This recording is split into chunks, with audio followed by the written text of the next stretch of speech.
सबसे पहले देखो केस बेस्ड स्टडी क्वेश्चन में हमारे पास तीन तरीके के स्टूडेंट है, एक का नाम है नेहा, एक का रानी और एक का सैम। अब तीन स्टूडेंट है, ये क्या क्या ला रहे हैं, पेन, नोटपैड और इरेजर। तो सबसे पहले आपको इसके लिए एक मैट्रिक्स बना लेनी चाहिए। आप मैट्रिक्स कैसे बनाएंगे, आपने इसका ए का एक बॉक्स बनाइए जिसमें हेडिंग डाल दो। एक तरफ हेडिंग में आप एक तरफ क्या डालोगे, पेन, और एक तरफ क्या डालोगे, नोटपैड, और एक तरफ क्या डालोगे, इरेजर। और आप इससे मैट्रिक्स बनाओगे। पहले नेहा का केस है तो 4 पेन, 3 नोटपैड, 2 इरेजर। फिर उसका 2 पेन, 4 नोटपैड और 6 इरेजर। अगले का 6, फिर 2, फिर 3, यानी 3 इंटू 3 की हमारी मैट्रिक्स बन गई है इसमें 4 3 2, 2 4 6 और 6 2 3। इसमें किसी को दिक्कत है? आगे देखिए, इसमें अब आपने क्या करना है, इन्होंने पे किए हैं तो ये एक अलग वाली चीज है, तो इसको हम बी मान लेंगे।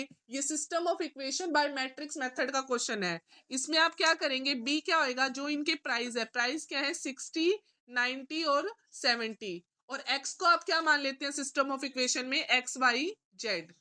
आगे इसने दे रखा है कि आपने इक्वेशन बनानी है और सोल्व करनी है प्रॉब्लम। इक्वेशन क्या होती है, ए एक्स इक्वल टू बी की फॉर्म में बनाना है।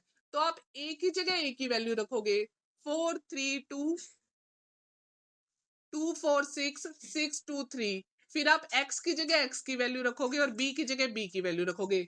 और इन सबको ए एक्स को किसके इक्वल रखोगे, b के।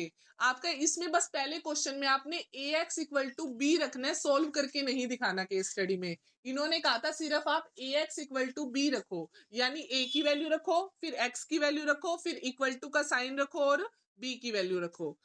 सेकंड पार्ट में आपसे इन्होंने क्या पूछा है, आपने निकालना है ए का डेट निकालना है। डेट सबको निकालना आता है ना, पहला प्लस का, दूसरा माइनस का, तीसरा प्लस का। सारे डेट निकाल लेंगे या नहीं निकाल लेंगे? उसके बाद इन्होंने पूछा है कि क्या ए का इनवर्स एग्जिस्ट करता है या नहीं करता। रीजन देखो बेटा, अगर ए का डेट 0 आ जाता तो एग्जिस्ट नहीं करता, एग्जिस्ट। लेकिन अगर ए का डेट 0 नहीं आएगा तो एग्जिस्ट करेगा। तो इसमें आप सोल्व करोगे तो आपका ए का डेट 0 नहीं आएगा, तो आप इसका भी आंसर देके करोगे कि एग्जिस्ट करेगा या फिर नहीं करेगा। सेकंड पार्ट में दो चीजें पूछ रखी है। पहले पूछ रखा है आपने ए का डेट निकालना है, ए के डेट के बेस पे आपको ये बताना है कि ए का इनवर्स एग्जिस्ट करता है या फिर नहीं करता। हमारा ए के इनवर्स का क्या फॉर्मूला होता है, 1 में ए का det adjoint of A. Clear?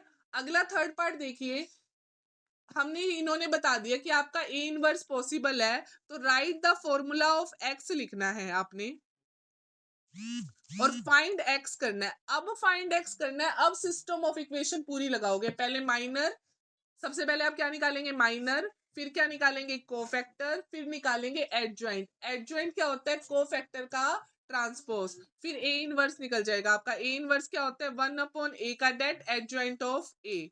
फिर ए इनवर्स इक्वल टू क्या होता है, एक्स और बी के मल्टीप्लाई के इक्वल होता है। लेकिन आगे इन्होंने इतना पूछा नहीं है, इन्होंने बस यूं पूछा था ए इनवर्स क्या होता है। तो आप पहले सबसे पहले कहाँ पे निकाल दोगे, ए इनवर्स, और X equal to A inverse B का आप अपना फॉर्मूला लिख दोगे। और वाले क्वेश्चन में इन्होंने क्या पूछा है, ए स्केयर माइनस एट आई निकालनी है। ए स्केयर माइनस एट आई का मतलब क्या है, ए स्केयर मतलब ए को ए से मल्टीप्लाई करनी है, स्क्वेयर नहीं करना। रो को कॉलम से क्या करोगे, मल्टीप्लाई, और माइनस में 8, आइडेंटिटी मैट्रिक्स सबको पता है, और दोनों को माइनस कर दोगे। Total 3 minute